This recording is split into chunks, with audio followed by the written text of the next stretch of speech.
Assalamualaikum warahmatullahi wabarakatuh. Apa kabar sobat sekalian? Jumpa lagi di channel Rahmat ini. Kali ini kita akan membahas berita hangat dan masih hangat diperbincangkan, yaitu terkait aksi lapor melapor ya. Relawan Ganjar laporkan Anies, netizen bayangkan jika ia berkuasa rakyat kritis dikit dilaporkan ya. Jadi ini hal yang sangat miris sobat sekalian. Ketika seseorang menyampaikan pendapat ya, kemudian apalagi kritik, akan ada ancaman ke depan, yaitu dilaporkan. Dan yang menjadi kebiasaan di era rezim saat ini adalah tentang ujaran kebohongan yang menimbulkan keonaran ya, padahal keonaran juga tidak jelas dan tidak sesuai dengan istilah hukum ya. Padahal apa yang disampaikan oleh Anies ya, suatu fakta yang berasal dari ya BPS ya, lembaga pemerintahan sendiri. Nah, kalau tidak sesuai kan bisa dilakukan kontra argumen atau menyajikan data yang benarnya gitu ya.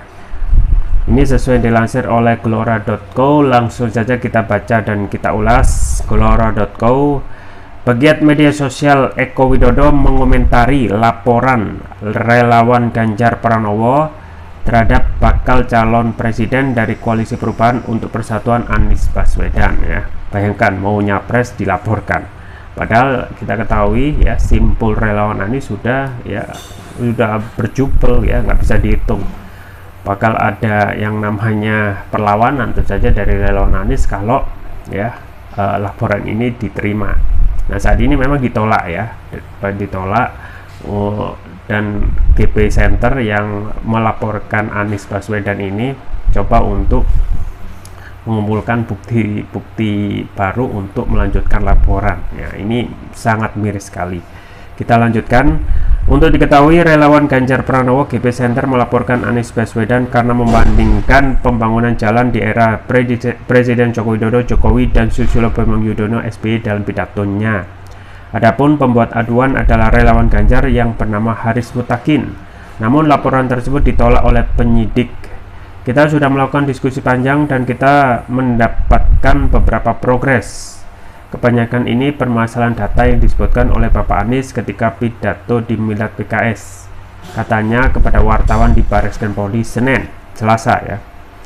Haris mengatakan akan menambah data-data yang kurang karena data yang ada sekarang masih belum cukup. Kami pasti akan menambah lagi data-data yang kurang. Sebelumnya data sudah kami bawa dan kami sudah berdiskusi dengan Barreskrim dan data itu masih belum cukup, lanjutnya. Menanggapi hal tersebut, Eko mengaku membayangkan seandainya Ganjar terpilih menjadi presiden, pihak-pihak yang mengkritisi pemerintah pasti akan dilaporkan. Bayangkan jika Ganjar berkuasa, rakyat yang kritis dikit dilaporkan, ngeri, ujar Eko dikutip Wenustorti dari akun Twitter pribadi pada Rabu. Untuk diketahui, saat berpidato di acara peringatan puncak Milad ke-21 PKS di Istora Senayan, Jakarta Pusat pada Sabtu 20 Mei 2023, Anies membandingkan infrastruktur yang dibangun di era Presiden Susilo Bambang Yudhoyono SBY dan Joko Widodo Jokowi. Anies menyoroti pembangunan jalan tak berbayar atau tol ya. Presiden Jokowi sepanjang 19.000 km, sementara jalan berbayar atau jalan tol sepanjang 1.569 km. Nah, angka jalan tak berbayar tersebut jauh di bawah era Presiden SBY yang berhasil membangun jalan sepanjang 144.000 km atau 7,5 kali lipat dibanding era Jokowi. Ya, itu ya sobat sekalian terkait dengan lapor-melapor yang kita juga miris ya. Dan ini sudah menjadi hal yang mengejutkan di awal pemerintahan Presiden Jokowi ya. Ketika selesai masa pemerintahan SBY, kita berharap ada perubahan ya, terutama dalam hal civil freedom, ya, kebebasan sipil untuk menyampaikan pendapat, dan itu sudah dilindungi sebenarnya dalam pasal 28 ya, Undang-Undang 1945 ya, bahwasanya kebebasan negara menjamin kebebasan berserikat, berkumpul, mengeluarkan pikiran dalam lisan dan tulisan. Dan akhirnya ya, undang-undang yang sudah kita ada sejak negeri ini merdeka ya, hanya diajukan dan kalah dengan ya undang-undang yang coba untuk dicari-cari, yaitu Undang-Undang Pasal 14-15 Undang-Undang Nomor 1 Tahun 1946 tentang Peraturan Hukum Pidana ya. Jadi undang-undang ini aneh gitu ya, karena pada saat tersebut belum ada DPR ya. Undang-Undang 14 Pasal 15 dan 15 Undang-Undang Nomor 1 Tahun 1946 ya, tentang Peraturan Hukum Pidana, yang kita ketahui tidak pernah dipakai ya pada masa pemerintahan sebelumnya ya. Yang sebelumnya kita ketahui ya, pasal ini ya hampir rata-rata menjerat para aktivis, dan konon dipakai sebagai alat gebuk ya bagi mereka yang tidak sesuai bertentangan dengan kekuasaan ya. Pasalnya isinya tentang ujaran kebohongan yang menciptakan keonaran ya. Nah, keonaran yang sering disampaikan juga aneh ya, tidak pernah dimasuk dalam istilah hukum ya. Bahkan para praktisi hukum ya nyerah ya, karena banyak sekali ya teori-teori yang mereka pelajari di perkuliahan tidak bisa dipakai di pada saat rezim ini, karena lebih mendorong ataupun ya mendahulukan kepentingan politik ya daripada hukum itu sendiri. Jadi sobat sekalian, kita juga miris ya, presiden sebelumnya tidak pernah memakai ini ya. Presiden SBY tidak pernah, Presiden Megawati juga tidak pernah ya, bahkan sampai Presiden Soekarno pun ya tidak pernah memakai Undang-Undang Nomor 1 Tahun 1946, apalagi pasal 14-15. Dan sebab menyampaikan ujaran kebohongan yang menimbulkan keonaran ya, keonaran pun ini juga tidak pernah dikenal, yaitu keonaran di media sosial ya. Coba bayangkan kalau kita merujuk pada tahun pembuatan undang-undang yaitu 1946, belum ada yang namanya media sosial, karena keonaran yang sesuai dengan fakta hukum yaitu yang menimbulkan ya kerusuhan, anarkisme. Ada seseorang kerusakan ya, kerusakan fisik, kemudian kerusakan akibat harta benda dan lain sebagainya. Nah, ini tidak pernah terjadi gitu ya, tetapi justru mendahulukan karena ada keonaran di media sosial ya. Coba bayangkan, di media sosial kita tidak bisa mengontrol ya orang berpendapat pada jam berapa, pada situasi berapa, karena media sosial 24 jam gitu ya. Apalagi kalau kita melihat fenomena masifnya media sosial sekarang ya, orang berkomentar secara bebas ya.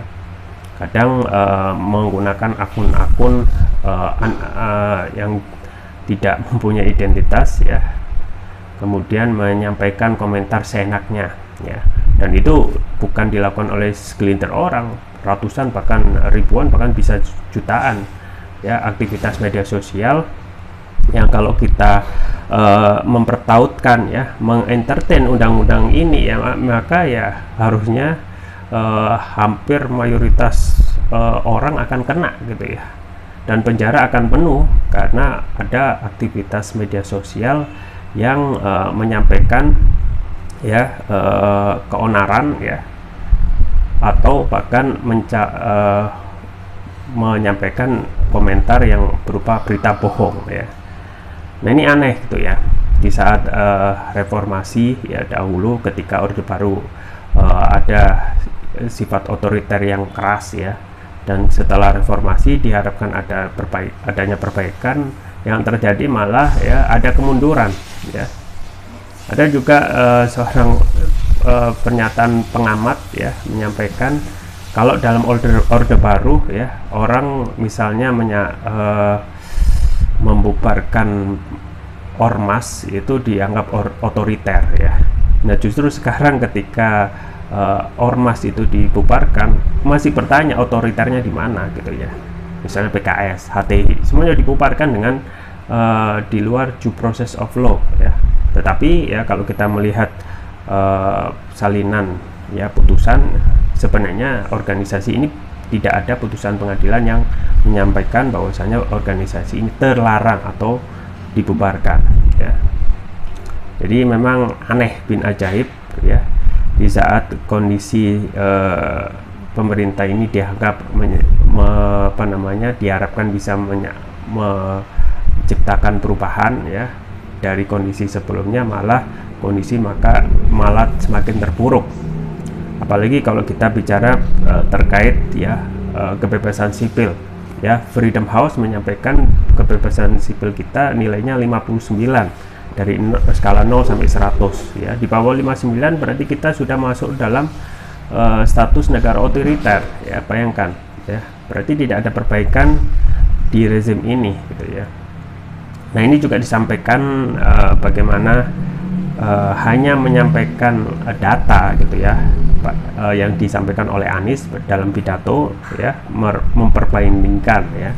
Kan ini penting, gitu, ya, untuk melihat sesuatu hal yang tidak pernah diungkap, bahwasanya pembangunan jalan, ya, yang selama ini digambar-gemborkan terkesan Jokowi, ya, sangat dominan, bahkan sering melakukan pembangunan jalan sana sini, ternyata hal yang menarik diungkap, ya. Dan ini penting, ya, karena kita ketahui, ya, semua pejabat publik itu dibiayai melalui pajak rakyat, ya.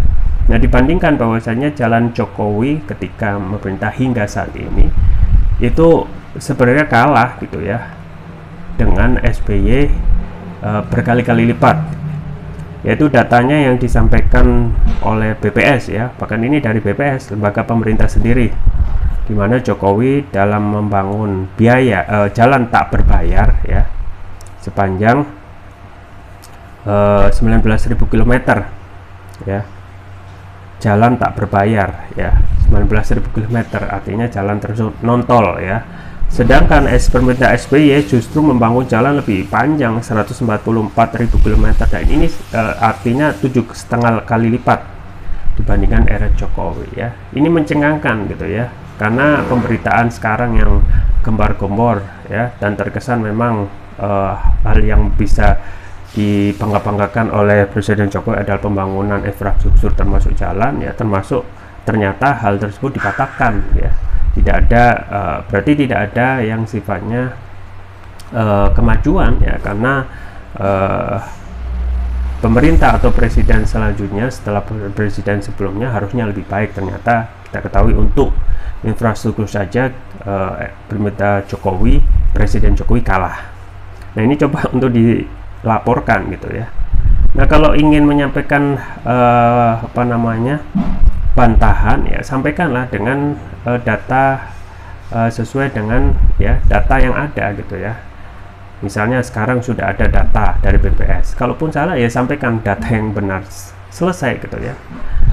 Tetapi ini dilakukan lapor-melapor, ya, yang menjadikan, ya, terkesan, ya, kita itu menjadi kondisi negara yang, ya, tidak bisa memberikan kebebasan untuk berpendapat, ya.